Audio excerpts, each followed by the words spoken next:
Yo, what's up guys? My name is JT and this is of course Model Railroad in the Southwest. This is going to be the review of the HO Scale GTL big load turbine from ScaleTrains. So let's take a look at the case. This case is fairly large. It measures 16 3/4 by 18 3/4.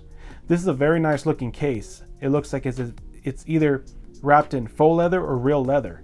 So let's take a look at the front. The front has these brass colored clasps here and a Super Turbine logo on the front. So let's take a look at the sides. So on either side, what you'll find is a seal that says Legendary ScaleTrains Museum Quality.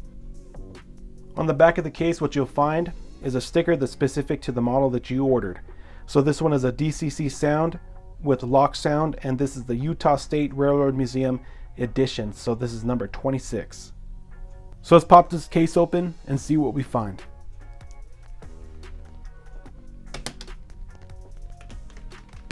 So when you open up the case, what you'll find immediately is some literature with some instructions and some other information as well.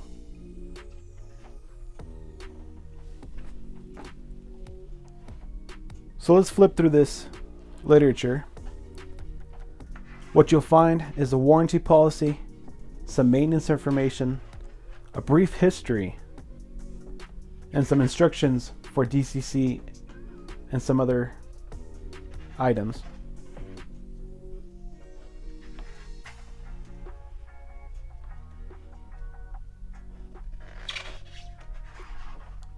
And here you'll find some pictures regarding both the rivet counter and the museum quality versions. And the rest of the manual is mostly exploded diagrams of all the units that come in the set.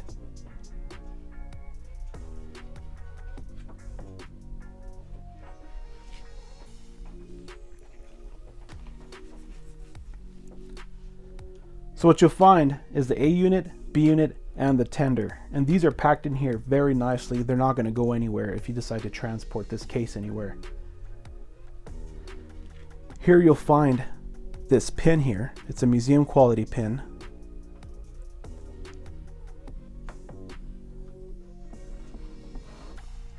And in here will be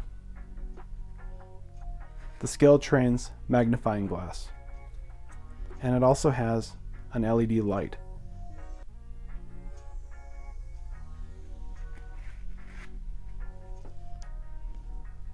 So let's take these out of their packages and let's take a better look at these.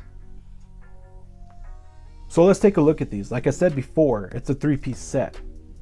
You get the A unit, the B unit, and the tender. As soon as I got these out of the package, I was extremely impressed. This is probably the best fully assembled plastic model I've ever seen. It's very well done and very well detailed. Another thing I'd like to add, I found no discrepancies or issues with this model whatsoever. I didn't find any broken parts and the paint was actually perfect. So let me give you some information about the model. The minimum radius you can run this on is 18 inches as long as you don't connect the water and electrical bus connections from the A unit to the B unit right here. And as long as you don't connect the chains from the trucks to the tender. But it is recommended you run these on a 22-inch radius curve. So let's take a look at these models up close. So I'm going to go ahead and start off with the A unit. I wanted to point out that both the A unit and the B unit are both powered, so they have very nice drives. They run very nicely. I'll go ahead and show you that later in the video. So I'm going to do a quick 360 of the model. I really want to point out though, if you're going to be taking this out of the packaging and putting it on display, I would say leave it on display. You really don't want to be putting it back into the clamshell packaging too often. This model is very, very fragile and a lot of stuff on it can break very easily. Really, a lot of the stuff that can break easily is the grab irons and the steps near the trucks and the truck detail. They're just so small and precision that this stuff can easily break very easily. So let's go ahead and take a closer look at the front of the unit and the rest of the unit. The front of this unit is very well done. It looks very good. In the front, you'll see that there is a full cab interior, and also there is an LED light that turns on in the interior to light it up upon startup. Also, you have this LED front headlight and LED number boards and LED marker lights, which are tricolor. They are white, red, and green. In the front, you'll see that this door looks as if it can open up, and it has a separately applied handle. In the front, you'll find that there's a ton of detail in the front, along with these grab irons all over the front and these separately applied windshield wipers. The rear of this unit is really interesting. It has a ton of detail. Some things that I'd like to point out are these electrical and water bus connections. These are all rubber, so they're not going to break, and they're very flexible when you connect them to the B unit. Also, you'll see this etched metal step here and with grab irons, and also there's an LED light that lights up here when you put it in night mode. And you have this semi-scale coupler here. It's very, very good looking. So let's go ahead and take a look at the side of the unit. What you'll notice right off is that they have separately applied mirrors, and also the door opens and it is sprung, so if you let it go, it shuts right off again. What you'll notice also is that underneath you'll see a ton of underbody detail and a ton of truck detail. So on the rear, what you'll notice that there is a see-through grille that you can see directly through, and this door is separately applied along with the handle. It doesn't open, but it does give a good effect of looking as if it does open. So not much is different on this side of the locomotive, although I wanted to point out that the trucks on the A unit and the B unit have roller bearing trucks. So that's a really, really nice touch. It looks really good going down the rails. Not much is different on the engineer side, but I did want to point out that the door does open, and all of these letters and all these decals are visible under magnification. The roof of the unit looks phenomenal.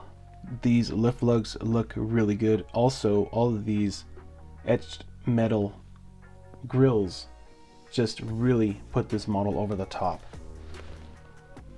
This air horn is probably one of the best air horns I've seen on a model. This is a lost wax brass casting, and it's very well done, like I said. So let's go ahead and move on to the B unit. I'm going to go ahead and do a quick 360.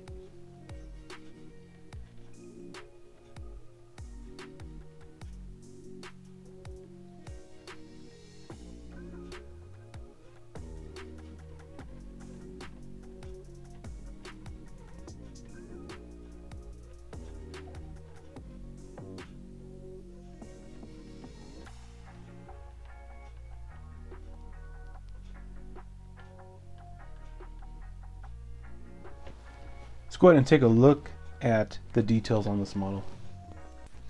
So just like the A unit, the B unit is just as well detailed. So back here are where all the bus and water connections connect. So that's where you would connect all those rubber hoses and connections. So what you'll find on the rear of the B unit is the exhaust for the turbine right there, and also a lot of other little details. One thing I really wanted to mention again is that you can see all of this lettering under magnification. It's just really cool that they were able to get such small lettering to be visible under magnification, and it's just not a blurry blob. So probably the coolest feature about this model is that the turbine actually operates. So when you command it with the DCC system, you'll actually see the fan blades on the turbine spin through the exhaust. So you'll see the fan blades down in there. Those actually spin, like I said, when you turn it on. Another really cool feature about this model is that all of these doors open, and you can see all the detail in there along with the turbine and a bunch of other little things. Also, these doors are separately applied. They do not open, but that's fine. You know, I think it just looks good that the doors look as if they could open instead of just, you know, being a part of the mold. And also, all of this detail underneath the body and the truck detail look just, you know, amazing. So I have the access panels closed on this side of the unit just so you have an idea of what it looks like with them closed. Also, like I mentioned before, this unit also has roller bearing trucks. The details on the roof of the B unit are absolutely impressive. You can see the really well done walkways and the etched metal grills on the dynamic brakes. It just looks very, very good. So let's go ahead and take a look at this tender, and I'm going to go ahead and do a 360 of it.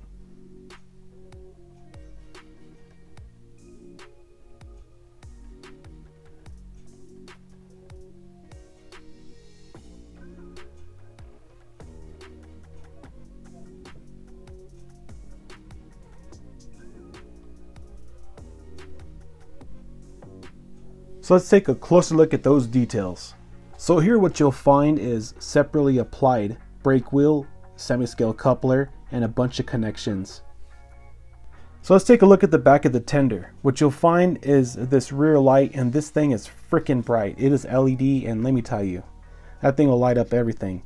Also, what you'll find is a bunch of these details as well. It just looks really, really good.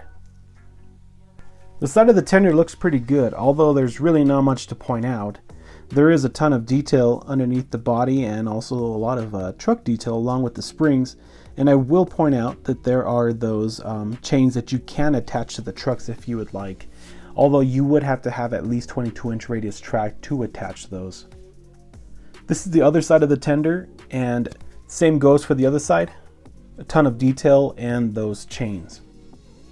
The top of the tender is well done. It has a photo etched deck and also this little hatch, which looks pretty cool. So let's go ahead and start this up to see what it sounds like. I'm going to do it first in a dim lit room so that you guys can see the lighting effects with the startup sequence. Then I'm going to show you guys the nighttime mode and also the classification lights. So let's get started. F8 is the startup sequence.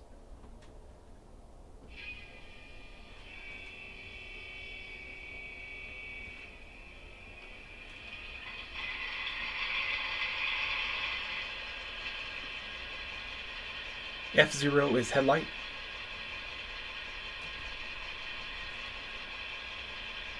F5 is a nighttime mode, so what you're going to see is the lights near the trucks, which are the ground lights, are going to turn on, and also the light behind the A unit. And I'll show you that a little bit later.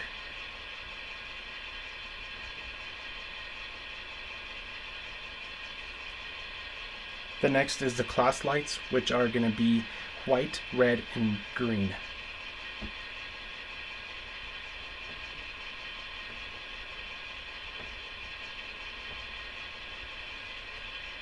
So let's turn the lights back on and we'll listen to the rest of the sounds. F1 is going to be the bell.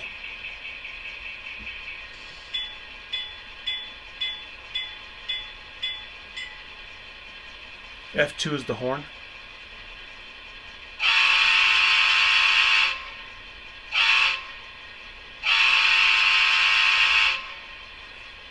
F3 is going to activate the turbine in the B unit, and the sound from the turbine does come from the B unit. It has two different sound systems.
So overall, I think ScaleTrains did a phenomenal job on this model. It's probably the best fully assembled plastic model I have ever seen. The paint is perfect. I found no issues with it whatsoever. Also, there were no broken parts on the bottom of the box. Also, I would like to talk about the sound. I think it's lacking a little bit in the bass. The diesel engine and the air horn are a little tinny for my taste. Although it is possible that I can change the CV values in it in the decoder for the equalizer, but I'm not entirely sure. I haven't looked at it just yet. But let's talk about the LEDs. Wow, they look great. Very bright out of the box. The ground lights, the headlights, everything great. When I took the DDA40X from Athearn out of the box, all the lights were dim. So I had to change all the CVs on it. And even when I did, they still were not bright. So overall, this model is great. I highly recommend it. So that's pretty much it, guys. If you have any questions, comments, or concerns, send me an email or throw a comment down below the video. So that's pretty much it, guys. Talk to you later. Take care and keep it between the rails.